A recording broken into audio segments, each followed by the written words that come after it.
All right, folks, here we go. Strap in because the week might be ending, but the transfer drama at Celtic is only just kicking off. Just as we get ready for the return to paradise for a friendly against Newcastle, Brendan Rodgers has stirred the pot again, confirming that he's still very much in the market for a striker. And as if by magic less than a day, later news breaks of a rejected offer for one of the most talked about young forwards in Eastern Europe. A proper transfer saga is brewing, and you best believe we're diving right into it. Let's rewind to Wednesday night post-match after Celtic took on Sporting Lisbon. Rodgers stepped up and gave some rather telling comments. While everyone's eyes were on Shin Yamada, the newly signed forward from Japan, Rodgers wasn't shy in saying that the club still needs more firepower. He talked about replacing goals lost, bringing in players that can press, can run, can work, and then he dropped a little detail that changed everything. Shin Yamada might not even be one of his signings. That's right. Rodgers said the club wants to bring in players for both development and for immediate impact, and while Shin Yamada might offer intensity and work rate, he made it clear he needs to see him first before making any judgments. Now, when a manager says something like that, especially one as experienced as Brendan Rodgers, you know he's sending a message upstairs. It's not just about depth or squad rotation. It's about bringing in a number 9 that he believes can lead the line. The way he phrased it, it was almost as if he was distancing himself from the signing, saying he'll assess him, give him a chance, but that the squad still needs his type of striker. And let's be honest, if you've watched Rodgers' teams in the past, you know exactly what he's looking for: a mobile, intelligent, aggressive forward with a nose for goals and the right mentality to fit into the system.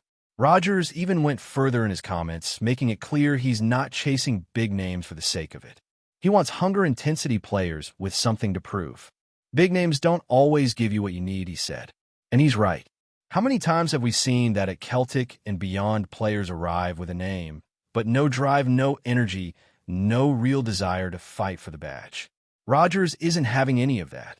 He wants soldiers. And that's the backdrop to what came next, the rejected bid. Enter the name Luis Montanu, Romanian forward, plays for CFR Cluj. Been absolutely on fire this past season. 26 goals in 43 games with 3 assists on top. Not too shabby. Reports broke out of Romania that Celtic tabled a bid of around €8 million.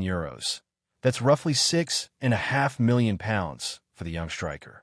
In Cluj, they laughed it off. Rejected out of hand. The Romanian press, particularly IAM Sport, reported that Cluj won at least €10 million, possibly more. But here's where it gets mental. The club's owner, Nela Varga, publicly stated that he won't even talk unless someone comes in with €18 million. Now that is a bold move. €18 million.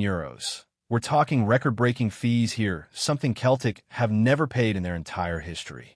And it begs the question, how serious are Celtic about getting Montanu?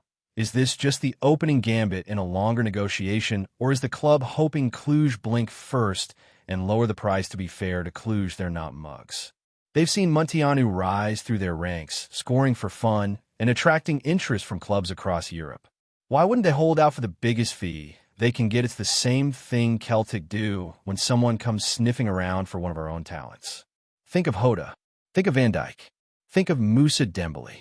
We don't sell cheap, and Cluj are following that same playbook. But from a Celtic point of view, there's got to be a ceiling. Rodgers may want a striker, but $18 million is absolutely outrageous. That's not a cheeky few million more than expected. That's double what Celtic offered. You can already hear the calculators being slammed shut at Lennox Down. It's one thing pushing the boat out, but this is like launching it into orbit. Now, just to give some context, Montanu isn't some flash in the pan. He's been doing the business consistently. Before Cluj, he was at Viitorul Constanța, where he racked up 25 goals and 11 assists across 80-odd games.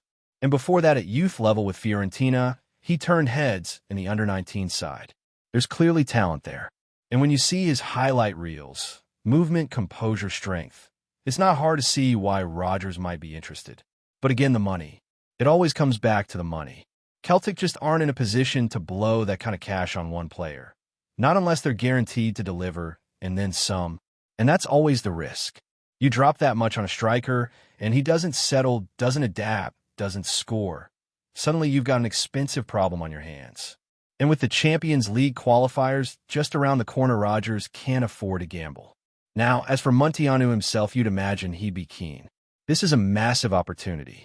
Playing in front of 60,000 fans at Celtic Park, challenging for silverware, testing himself in Europe. What ambitious player wouldn't be attracted to that? But the club he's contracted to clearly hold all the cards. He's got 3 years left on his deal. Cluj, no, they'll eventually sell him, and they're in no rush. That's what makes this negotiation so tricky. And while Celtic have made the first move, you get the feeling this one's going to be long and drawn out. Unless Cluj have a change of heart, or unless Rodgers is prepared to sanction a deal well beyond our usual limits, this transfer might die a quiet death. 8 million and 10 million refused, 18 million demanded. We're talking gaps the size of the Clyde here. Now, while all this is going on, there's also activity on the outgoing side. Luis Palma. Remember him? Well, according to reports from Poland, he's packing his bags. The winger is close to joining Lech Poznan on a 1-year loan deal with a buyout clause of around €4.5 million. If it goes through, it could be tidy business. Celtic get the player off the wage bill. Poznan get a talented winger, and if he performs, we make a profit. Simple as that. Palma's time at Celtic was always a bit hot and cold. There were flashes, moments where he looked like he could be a key player, but it never fully clicked. Maybe it's a system thing, maybe it's confidence, maybe it's just one of those transfers that doesn't work out. Either way, a loan move with an option to buy makes sense. And the timing, just as the new season ramps up, suggests that Rodgers is clearing space in the squad for new arrivals. Interestingly, Rodgers himself confirmed Palma was heading out, which tells you that things are moving quickly behind the scenes. And it's not just Palma. There's talk of moves for Young and Kwan as well. Rodgers wants to trim the fat, keep the squad sharp and focused, and only carry players who are genuinely in his plans. Makes sense, doesn't it? And look, when it comes to incomings, not every signing is going to be a marquee name. That's not how Celtic operate, and more importantly, it's not how Rodgers operates either. He's spoken openly about not being interested in reputations. He wants hungry players, young talent, players who can grow, adapt, and give their all for the team. Think of guys like Callum McGregor, who didn't arrive as a superstar, but became one through hard work and consistency. That's the mold Rodgers wants to replicate. We've already seen a couple of these project signings come in. Hayato Amura, for example, a low-cost signing from Japan, someone the scouts clearly identified with potential. Early reactions from some fans were a bit harsh, as if spending a couple $100,000 on a developmental player was a crime. But after a few preseason runouts, suddenly those same fans are calling for him to start. Funny how quickly things change when a player gets a fair shot. Then there's Kamil Osman, another promising talent, snapped up from Fulham. No senior minutes under his belt yet, but the potential is there. Fulham fans weren't exactly thrilled to lose him, which is usually a good sign. And when you look at Fulham's track record for developing young players, it gives you a bit of hope that this could be a smart bit of business for the future. But let's be honest, these are the guys who are going to carry Celtic through a Champions League campaign. Not yet. They're depth, development, potential. And as long as we're not relying on them to start must-win matches in August, it's fine. It's when you have to throw them in that the problems begin. And that's where Rodgers' frustration likely stems from. He knows he needs proven quality, guys who can step in immediately and raise the level. Which brings us back to Luis Montanu. Rodgers wants a striker. He said at the club has moved, the bid's been made. But Cluj have planted their flag, and now it's a waiting game. Will Celtic come back with more? Will the Romanian club soften their stance? Or will this whole thing end up being just another what could have been? In the endless world of transfer speculation, whatever happens, one thing is clear. Brendan Rodgers is not done. There's still moves to be made both in and out, and the squad that starts the season might look very different by the end of the window. Keep your eyes peeled, because this summer at Celtic is just getting started. Now, while we've been watching the striker saga unfold, there's another huge talking point that's quietly bubbling under the surface, and it's all about who's staying, who's going, and more importantly, who's actually good enough to take this Celtic squad where it needs to go this season. Because let's be real, Brendan Rodgers isn't just rebuilding a team, he's redefining the standards. You can hear it in the way he talks, feel it in the way he's moving players on, and see it in the type of football he wants to implement. The message is loud, And clear if you're not cutting it, you're not staying. And that brings us to the ongoing clear-out. We've touched on Luis Palma's imminent move, and it looks like just the start. Young and Quan could be following him out the door. Both players came in with a fair bit of hype, especially from certain corners of the fan base who were excited by the club's growing connection to the Asian market. But Rodgers, as ever, is cold and clinical in his approach. If you're not delivering, if you're not fitting the style, if you're not showing you're ready, you're out. It's nothing personal, it's just business. There's a growing sense that this summer is about more than just adding to the squad. It's about cutting the deadwood, the passengers, the ones who might look good on paper or have a bit of potential but don't actually bring much to the table on the pitch. Celtic have carried too many of those players for too long. Names that float about the squad list but barely impact games. Players who come and show flashes in preseason or against lower opposition and then disappear when the real stuff begins. That's what Rodgers is here to change. And part of that shift in mentality can be seen in how he's handling certain signings. Take Shinyamata, for example. Signed just recently, and already Rodgers is setting expectations. He didn't come out and say, "This is my man, he's starting next week." No, he said, "We'll see. We'll assess him. We'll have a look."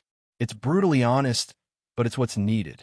Because we've all seen what happens when managers are forced to use players they didn't choose. It rarely ends well. Rodgers isn't letting sentiment get in the way. He wants players he trusts, players who fit his system, and players he believes can step in from day one.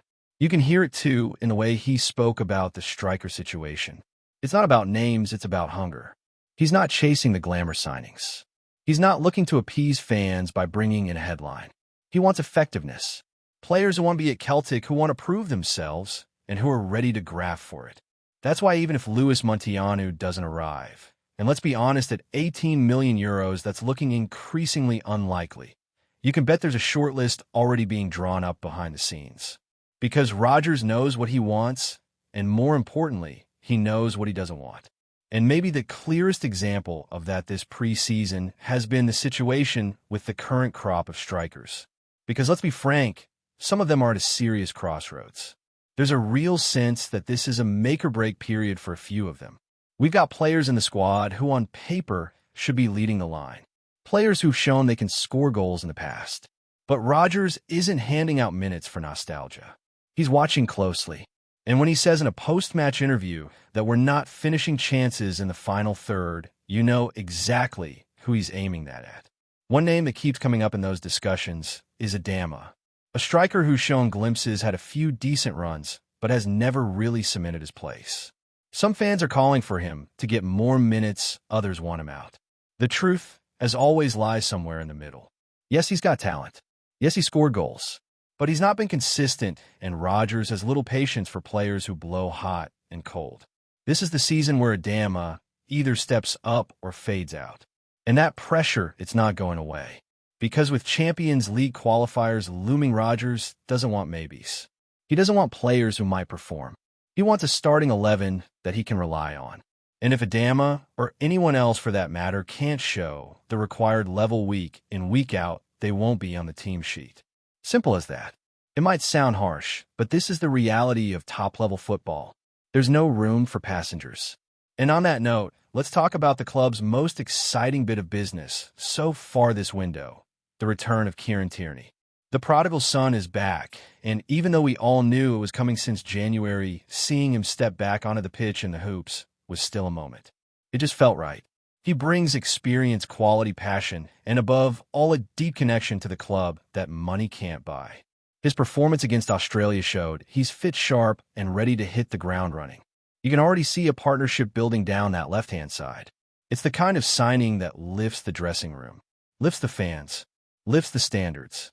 And let's be honest, Celtic shouldn't be anywhere near a player like Tierney if you strip away the emotional connection. He's a 27-year-old left-back with years of Premier League and European experience coming from Arsenal, where he was on massive wages. That sort of profile is usually well out of our reach. But somehow the club made the numbers work. Whether it's down to Tierney's love for Celtic or some clever negotiation behind the scenes, it's a massive win.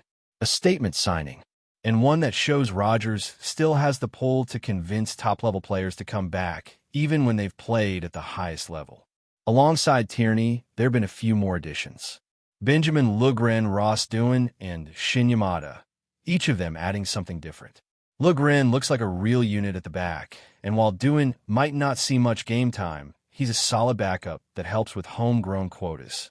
These are sensible signings, ones that won't grab headlines, but could prove important as the season wears on. And that's the beauty of a well-balanced window.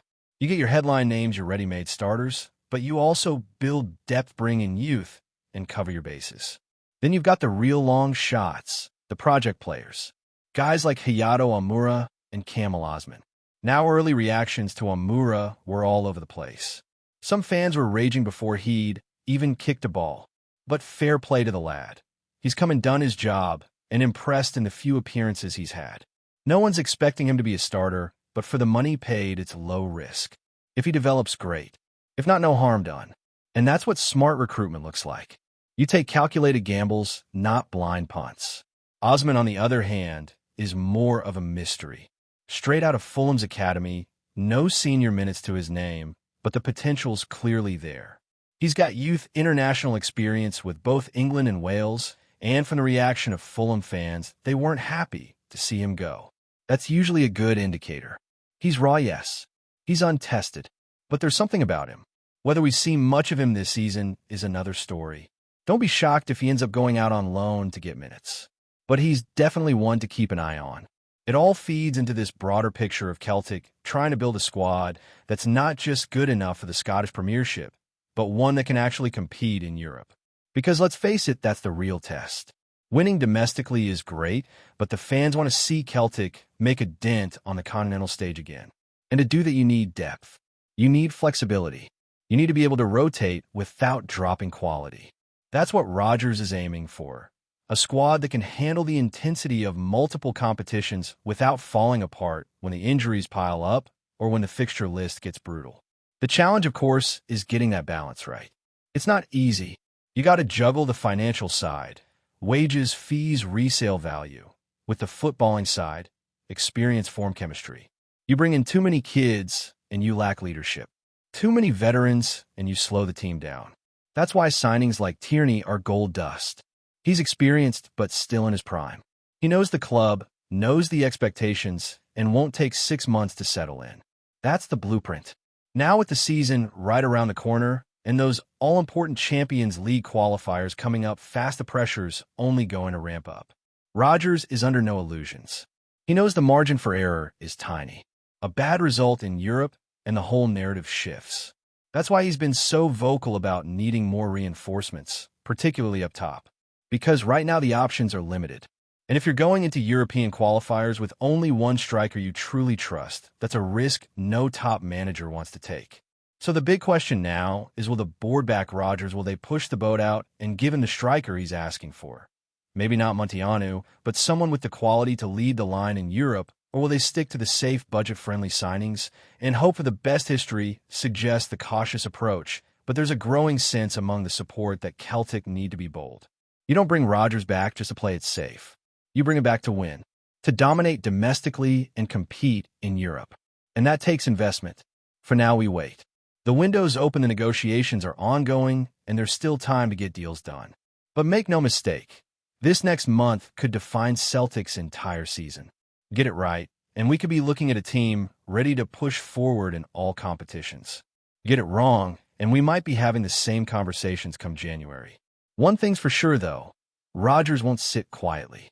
He's made his intentions clear, and now it's up to the club to match that ambition. Before we proceed, subscribe to our channel and enable notifications to receive all exclusive news about Celtic FC. Don't miss any details about your favorite team. It's extremely important for Celtic FC fans. Whispers are growing louder across the Scottish footballing landscape, and if the buzz is to be believed, Celtic Park may be preparing to welcome a new boy to the midfield.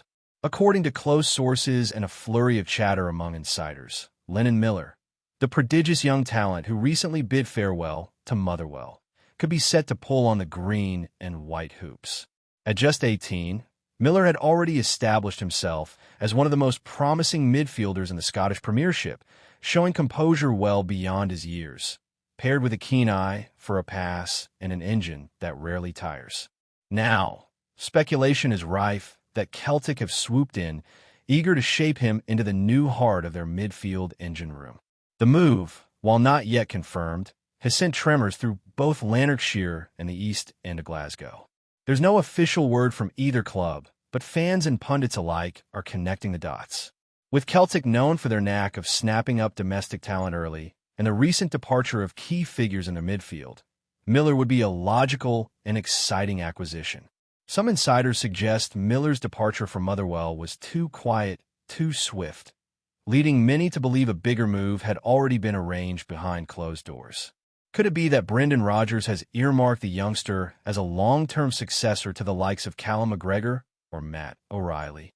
While some supporters are tempering expectations, others are dreaming big. The prospect of seeing a homegrown Scottish talent rise through the ranks at Celtic is always met with enthusiasm. And Miller's playing style, defined by relentless pressing, tidy footwork, and tactical intelligence, fits the boys' ethos to a T. Whether it's fact or fiction remains to be seen, but where there's smoke, there's usually fire. One thing's certain, Lennon Miller's next chapter is set to be written on a much bigger stage. Whether that page turns in paradise is the story fans are now eagerly waiting to read. Hello, fan. Don't forget to like and subscribe to the channel, as it means a lot to Celtic FC. Also, share your opinion about the news in the comments below. See you in the next video.